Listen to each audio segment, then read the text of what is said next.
You're listening to The Reality Check, episode 400, recorded May the 4th, be with you, 2016. This is your reality check.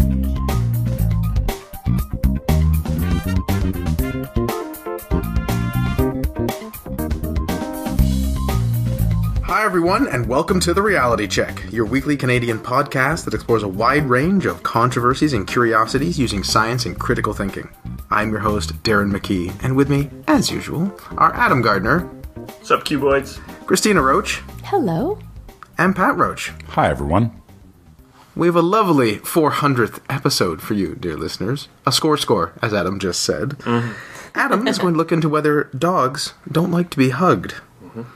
And Cristina is going to lead a discussion on the parents that were convicted in the meningitis case of their toddler.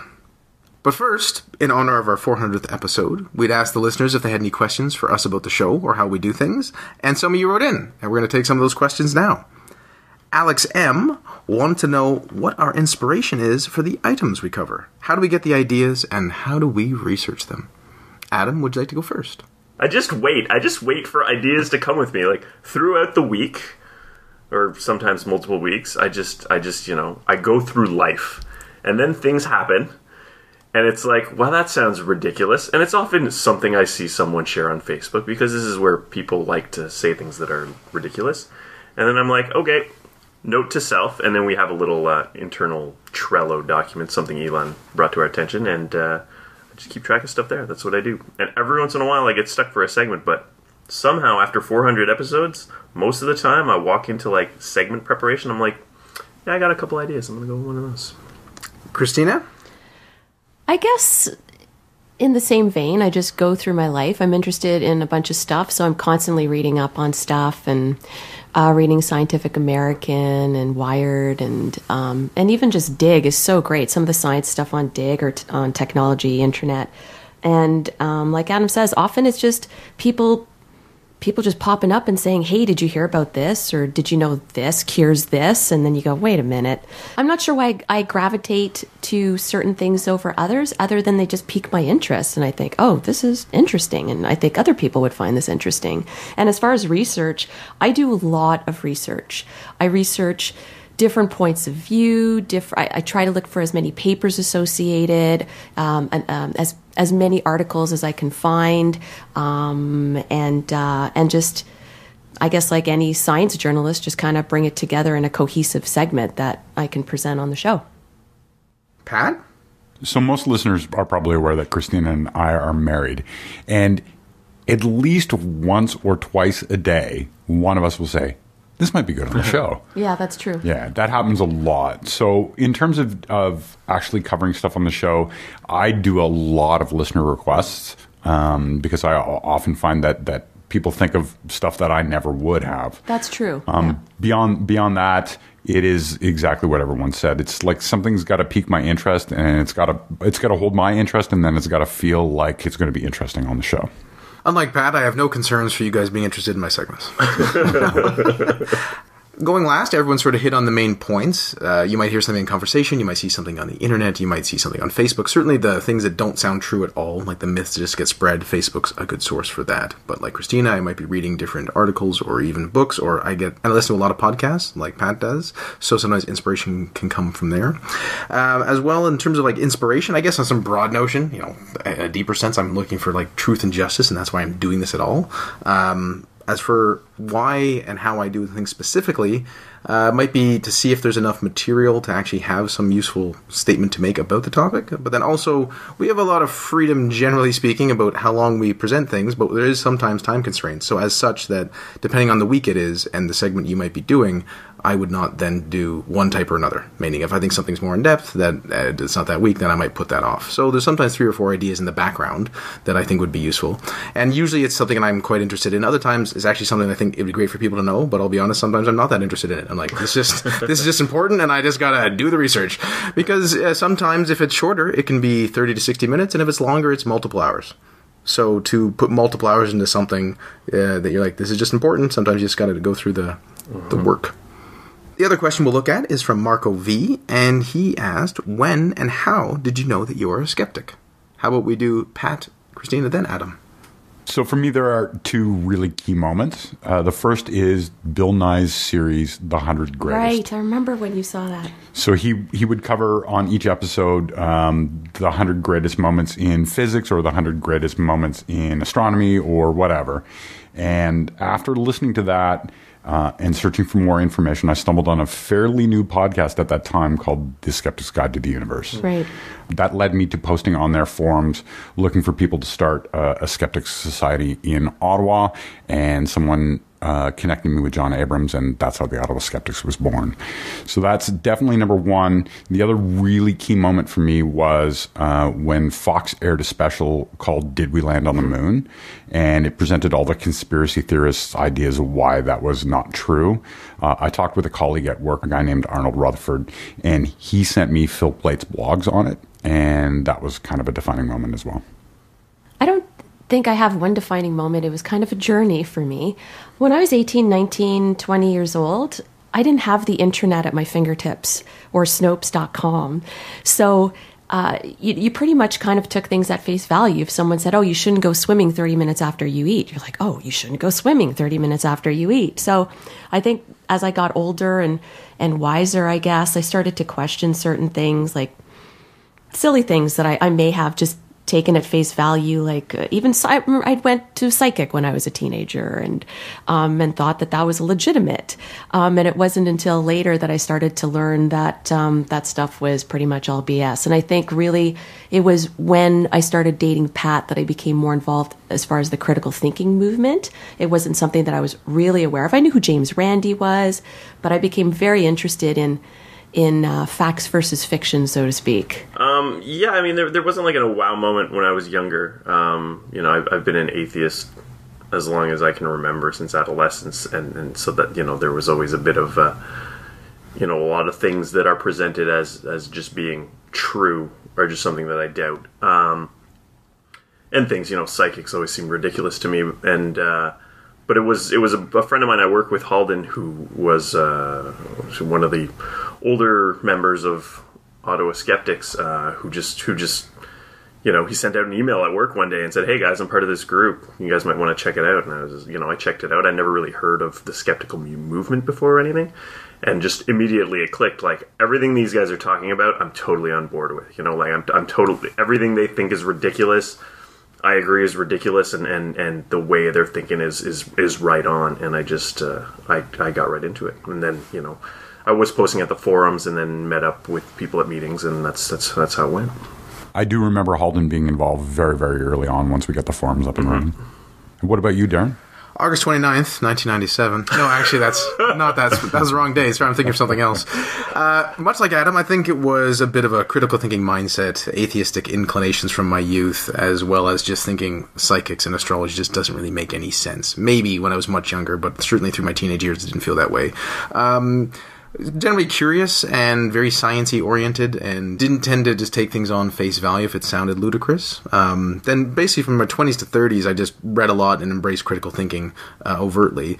But it was really, I guess, depending on how you define skepticism, when I started to join the show back in 2008 when I came to Ottawa, and Xander had asked me to join the group that John et al. Had started. That's when I guess there was skepticism proper. But you'll notice the segments that I've done are less paranormal oriented and more sciencey, criticisms of science, philosophy, psychology, evolution. Like, this is more my general interest because those are what I was always interested in. So it was more like the broader big ideas that have always sort of driven me, as well as making sure we have our underlying foundations and assumptions correct, or at least understanding limitations thereof. We hope you listeners enjoyed a little peek behind the curtain. And now on to Adam, and whether dogs like to be hugged. Do dogs hate hugs? That's what the internet tried to say. I saw that too, Adam. I saw that a couple of days ago. I posted it. Did you? I didn't see that. Oh, did you? Yep. I'll be honest. So I first stumbled upon this research on social media, and then when I saw the article and I clicked on it, it does that, related links at the bottom, and the related link said, no, science didn't prove that dogs hate hugs. So I thought, hey, there's probably a bit of contention here. Let's look into it, see what's going on. So there were a lot of articles that reported on this, and it all came down to some research done by a psychologist at UBC, which is mentioned in a blog post at Psychology Today, stating, the data says, don't hug the dog. Actually, the term research might be a bit misleading, But it says data, so that does suggest some sort of research. So what exactly is going on? The writer, psychologist, author, dog expert, TV host, and neuropsychological researcher Stanley Coren suggests that dogs don't like being hugged. His article explains that dogs are cursorial animals, which means they like to run. So basically, if you confine this dog, he'll get stressed. Pat and Cristina, as dog owners and dog lovers, can you speak to this? Do you try to hug your dog sometimes? I know, you know what, Adam, knowing that you were going to do this today, I was actually paying way more attention. And last night, Pat was sitting with Holden and he had his arms around him. He was just kind of sitting on the floor and he was in his lap and Holden just kept pressing closer to Pat. There's absolutely no distress when Pat's being hugged, when Holden's being hugged. No, I think our dog is very comfortable with the idea of being hugged, yeah. So he goes on to mention that some behaviorists, when dealing with dogs that could be biting, advise children not to hug dogs. Basically states this is somewhat common knowledge, but when he went to look for the research, he didn't find any. And because of that, he decided to do his own. So basically he decided to study images of dogs being hugged and to look for subtle indicators of stress. Things like the dog turning away from what's bothering them, closing their eyes at least partially, having a half moon or whale eye, which is sort of when a dog looks away and you see more of the white, ears lowered or slicked against the head, lip licking or licking the person's face, yawning, raising a paw, and that really seems like a lot of stuff to me. So they're kind of generally agreed to be signs of stress in a dog, but some dogs may exhibit some of these when they're not stressed. For example, a dog may just have ears that look like they're pressed down all the time. A dog facing a certain direction may not necessarily be an indicator of stress. So basically he looked at a random sample of 250 photos, and he only used photos where the dog's face was visible. And he avoided photos where other things could be stressing the dog, like if the dog was lifted off the ground, which is another thing that's not a great idea to do. He broke them into 3 categories. Pictures where there is one or more sign of stress or anxiety, a picture where the dog appears relaxed or at ease, or one where it's neutral or ambiguous and you can't tell. 81.6% of the photos showed a stressed dog, 7.6% showed a comfortable dog, and 10.8% showed a neutral dog. His conclusion was that while some dogs appear to like being hugged, 4/5 of them, 80% of them, don't seem to. So, what's going on here? Adam, can I ask a question? Is this usually the owner? Did you mention that? Is it usually the owner of the dog that they're testing this against? His specific criteria is not mentioned beyond sort of what I said there. Yeah. He looked for pictures of people hugging dogs on Facebook. Okay. He states that because they're pictures that people put on Facebook, that generally these are likely to be pictures of people who are getting along with their dog or who seem to be getting along with their dog. But he didn't mention, whether it's the owner or a stranger or anything like that. I guess I'm just wondering whether there's a distinction between, my dog reacts very well to me hugging him, but sure, if a random kid came up to him, I'm not sure whether. Well, you make a really good point. I was going to say, Yep. Dogs. A lot of dogs are not crazy about little kids for good reason. They're very unpredictable, and they can be a bit rough. Yeah. And often, the pictures that I see people posting, it's of random adults don't usually just hug a dog and take a picture. I think often it's kids in pictures that are hugging dogs because they love to hug dogs. So I wonder if that has something to do with it. Good point, right? Like, children are smaller, they're closer to the size of a dog. I'm not going to hug a dog, unless I'm hugging a Great Dane and I'm on my knees. I'm not going to hug a dog and we're just going to be like, 2 peas in a pod just hanging out. It's going to look kind of weird. Otherwise, like, if I'm hugging a Chihuahua, this Chihuahua's got to be like 4 feet off the ground. So yeah, that could definitely be a factor. And then there's a lot of reasons for why there could be problems here. It's not a peer-reviewed double-blinded study. I'm not really sure you could do a peer-reviewed double-blinded study for this exact thing. It'd be difficult to do the controls. It's a guy who looked at a bunch of photos using somewhat subjective indicators to try to find out what's going on. Rachel Feltman of the Washington Post didn't care for the strength of the data, and she contacted a few animal behaviorists to see what they had to say. They couldn't agree with the conclusion that Stanley Coren made, because they didn't know what kind of data collection he'd done. We don't really know the specifics of what the photos are, how he got them. It's actually even more difficult now, because if I try to look for person hugging dog photo or something like that in a Google image search, I find photos related to articles about this. So you'd have to go back in time to be able to get the same kind of set of data that's uncorrupted that he used. Google Cache. Sure. There's maybe tricks you could use, right? Go on Flickr and look for older than a certain date or something like that. But it isn't specific about how he chose these photos. But there's potential problems. Like Corin mentioned that he chose pictures where the dog's face was visible, but he also states that a sign of stress is when a dog is turned away from what's bothering them. Now, there's a very low chance of having a dog who's actually directly facing the person hugging them, if they're both next to each other, and having that dog's face still be clearly visible in the photo. There's a lot of little factors in here. The selection process in this case can affect the factors that he's measuring. And we don't really know how accurate the measure of the dog being upset was. If there was a control of dogs not being hugged compared to dogs that were being hugged, then we could establish a baseline and we could see how often these indicators come up just in photos of dogs doing everyday things. There can also be a bias on the part of people posting photos. If a dog is making a funny face, people may think it's more noteworthy and be more likely to share it. But that funny face, something that looks funny to us, could be something that is a sign of distress in the dog, and that's why it's being shared. So there's factors. It's very hard to control for them, and we can't know that he did. But Stanley Coren agrees that this shouldn't be considered to be a study. And I quote, "If you use science words, people are impressed. It immediately elevates it, in some people's minds, to a stereotypical lab full of people in white coats.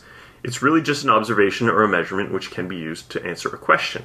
He hopes that other people follow up on his research, but isn't likely to do anything more thorough himself because," and I quote, "I've been retired since 2007. I wasn't going to open up my old lab just to do this." So, he was just doing this as sort of a fun little study. All this said, animal behaviorists generally agree that one shouldn't hug their dog. Hugging is normal for humans and some primates, but it's not really normal for dogs. A dog doesn't really hug another dog. It's not to say that they don't, like to cuddle with people. It's sort of different. But if they feel restrained, it's generally not a good idea. You probably shouldn't hug your dog, but all things considered, they don't appear to really hate it as much as the headlines make you feel. Some dogs might be totally fine with it.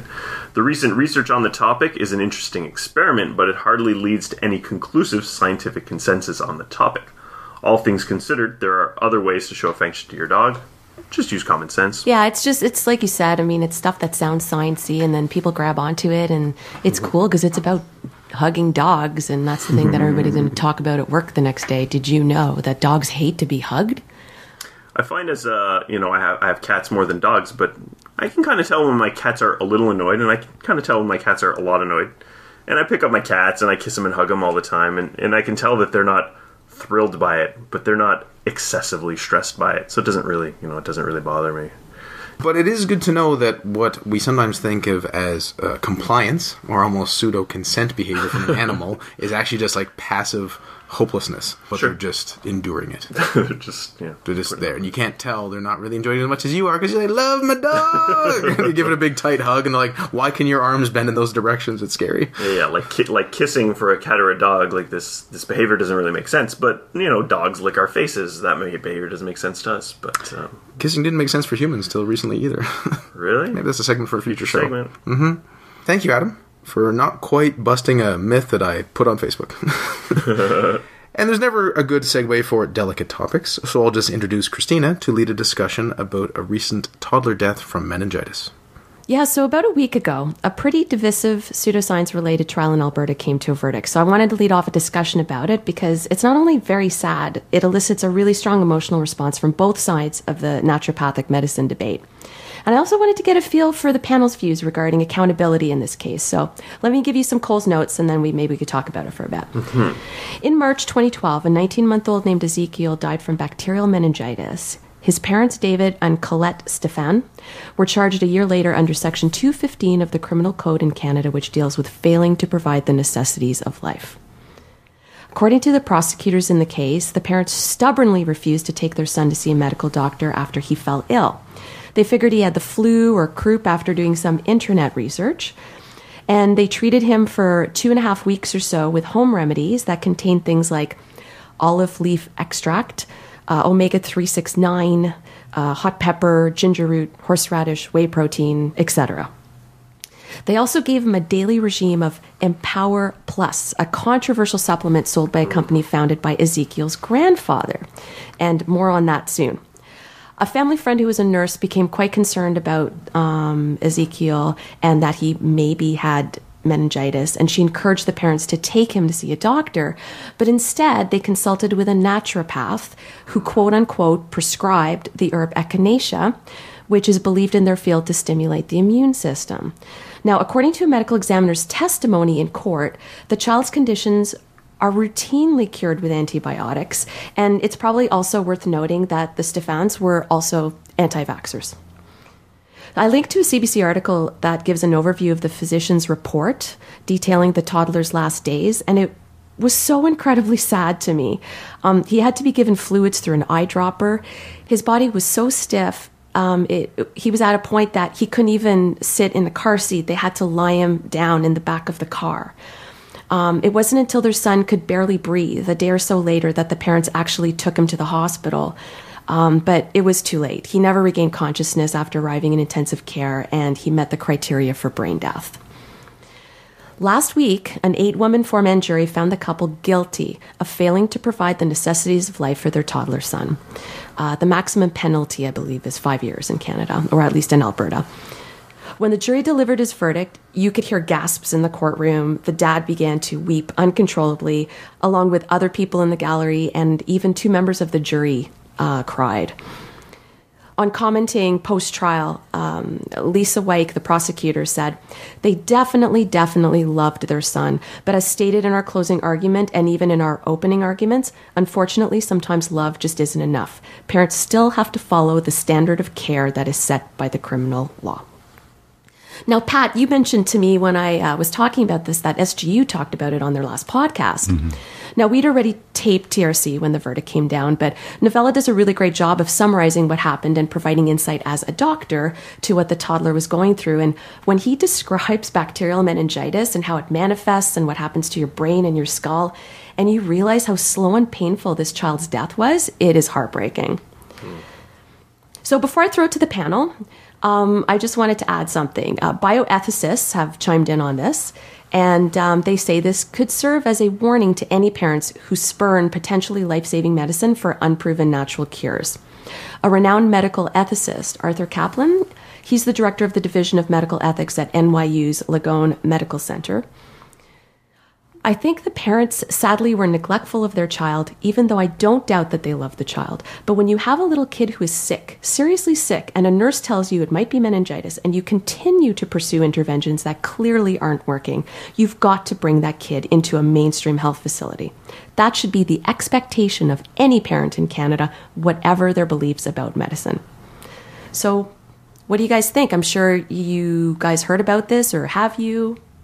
I mean, I would echo exactly what that bioethicist just said. This is just sad, and I don't think that they were willingly neglectful of the child, but they were neglectful of the child regardless. And ignorance of the law and all that jazz. What becomes of their other children while these parents are probably in jail? That part of it's very sad too. They have 3 other kids. It's we often talk about in the circles that we run and the sort of theme of this podcast. What's the harm? This is the harm. It is. This is the harm. Yeah. I get to echo what Pat and the ethicist said. It's a saddening thing overall. Like, imagine if you try to put yourself in the shoes of the parents, that you are doing something to supposedly protect your child, which you believe sincerely to be true. Your child dies several years ago. Now you're going through a legal ordeal of, 4 years, while you have 3 other children, and you're guilty, and so everything's just horrible in that domain.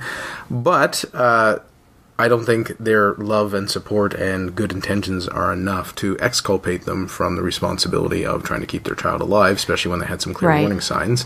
But more so, you have to think about why we have laws and punishments and so on, and while I'm not a fan of just sort of vengeance-based retribution, I think part of it is to serve as a warning to others. And I really echo that sentiment, that this then will hopefully then make people very concerned. Now, I think the brother-in-law said, I think somewhat hyperbolically, of course he's not happy at all with this verdict, that now if any child has the sniffles, parents are going to go to the doctor. When, of course, that would be too much of a correction the other way. But one would hope if there's weeks of problems, then that will then spur parents to think, you know what, I care about my child, but just so I don't go to jail, let me just check with a doctor that it's not something more severe. So I see good coming out of it in that domain, perhaps. It needs to be mentioned that this isn't simply a case of, a kid who got sick and it looked like it was a cold or the flu, and then he died very, very quickly because that wasn't treated. There were stages and he looked to improve and get worse, but in the last few days before he died, his condition was really bad. He was warned this could be meningitis, 2 days before he died, before he went to the hospital. So, that's what the concern is. It's not someone getting the sniffles. And that reaction is just kind of ignorant. So I understood that the grandfather you mentioned owned True Hope. And True Hope was, and this is going back to the early days of Ottawa Skeptics, was behind this Stop Bill C-51 campaign. C-51 was this bill to regulate alternative medicine, not the C-51 that we've heard of now. And it seemed to be a grassroots campaign, but really it was a concentrated effort by True Hope, this company, because they were under threat by Health Canada because they were doing some dodgy stuff. So what were they up to? What's the product that they were supporting, this Empower Plus? Good memory, Adam, because I didn't make that connection until you mentioned it. But basically, True Hope was started by the grandfather. In '96, his wife committed suicide. Apparently, she was bipolar. They had 10 kids. Some of the kids were diagnosed with bipolar disorder. So he and a partner, friend, whatever, decided to start a company to seek out a natural treatment. And they developed this Empower Plus, whatever it is. And they claim that it helps treat bipolar disorder, depression, and even autism. They were locked in a years-long battle with Health Canada, who warned the company they didn't have enough scientific backing for their product to be considered safe, and it was sold without a DIN, a drug identification number. Somehow they eventually won a legal decision, and an Alberta judge ruled that it could be sold in Canada as a drug, which is very sad to me. Yeah.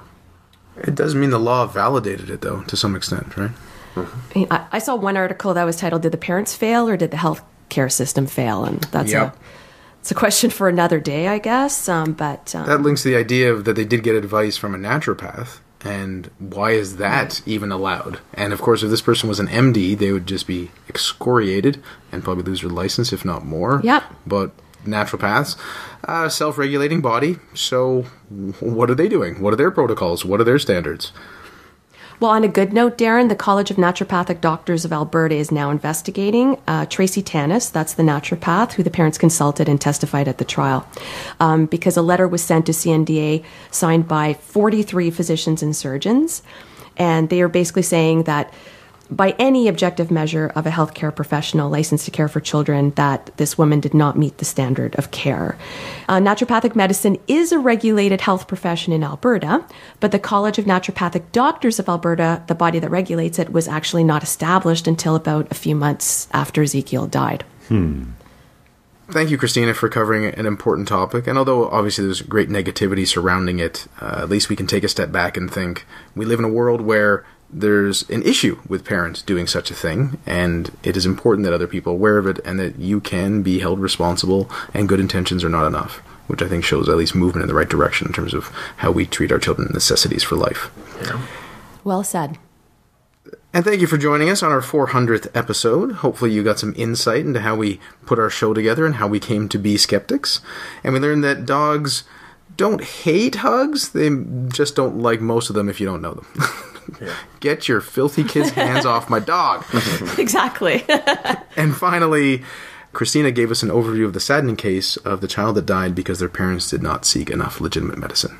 Good intentions are not enough. Until next time, think better to act better. Peace out, cuboids. Stay classy, not smart-assy. Apologies to Neil deGrasse Tyson. We ran out of time. The Reality Check is an independently Canadian-produced podcast.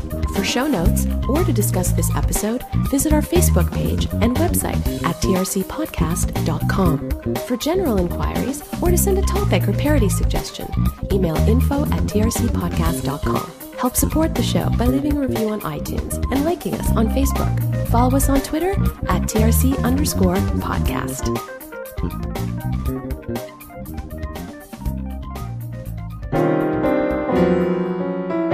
Outtakes. You're are listening to The Reality Check, episode 400, recorded May the 4th be with you. 2016. Sorry. Too much. Too much. Well, like, you don't even believe it. If you don't believe it, I can't believe it.